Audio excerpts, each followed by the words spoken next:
네, 국회 인사청문회 주간 나흘째를 맞았습니다. 야당은 강선우, 이진숙 후보자를 중심으로 6명의 사퇴를 요구했는데요. 강 후보자에 대해선 민주당 보좌진 협의회에서도 사퇴 요구가 나오는 등 여당 내 기류 변화도 읽힙니다. 국회 취재기자 연결해 보겠습니다. 정주희 기자.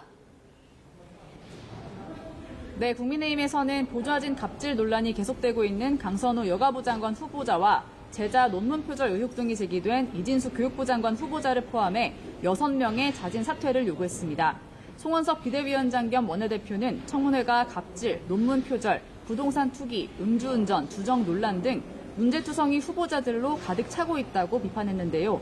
이재명 정부의 인사검증 시스템은 완전히 망가졌다고도 직격했습니다. 직접 들어보시겠습니다. 무자격 육적으로 사퇴를 요구해야 될 상황입니다. 무자격 육적의 거취를 비롯한 인사검증 시스템의 개선을 위해서 대통령 면담을 요구하는 바입니다. 이에 맞서 민주당은 국민의힘이 인사청문 경과보고서 채택을 보류한다는 방침을 밝힌 것을 문제 삼았습니다. 특정 후보자의 낙마가 거래 대상은 절대 될 수 없다며 논란이 없는 다른 후보자들의 보고서 채택을 촉구했습니다. 다만 강선우 후보자에 대해서는 여론을 예의주시하고 있는데요. 개별 의원들 사이에서 기류 변화가 바뀌는 분위기도 읽힙니다. 오선의 박지원 의원은 오전 라디오에서 고 김대중 대통령의 발언을 인용해 국민의 생각을 따르는 것이 정치라며 민심을 거역하면 안 된다고 말했습니다. 보좌관 출신이자 이재명 대통령과 가까운 삼선 김영진 의원도 국민 여론을 무겁게 받아들였는데요. 직접 들어보시겠습니다. 청문회 과정에서도 문제 제기를 했고 그래서 그런 부분들과 국민 여론, 국민의 눈높이를 당사자와 또 인사권자 이런 분들이 깊게 고민할 필요가 있다.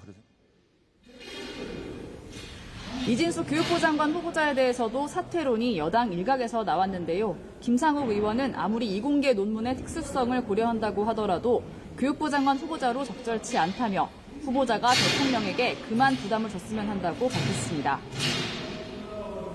네, 오늘도 3건의 인사청문회가 열리고 있는데요. 관련해서 진행 상황도 전해주시죠. 네, 구윤철 기획재정부 장관 겸 부총리 후보자와 조현 외교부 장관 후보자, 김정관 산업통상자원부 장관 후보자에 대한 인사청문회가 진행되고 있습니다.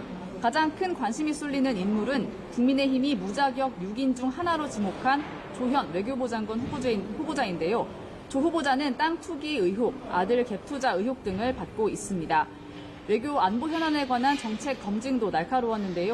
조 후보자는 이 대통령의 중국 전승절 참석 여부에 대해 확정적인 답변이 어렵다고 했고 북한이 주적이냐에 대한 질문에는 적으로 변할 수 있는 실존적 위협이라고 답했습니다.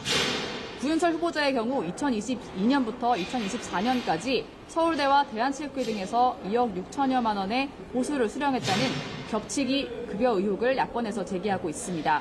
다만 이러한 의혹들이 결정타는 아니라고 보고 있는 여당은 정책 질의에 집중하고 있는데요.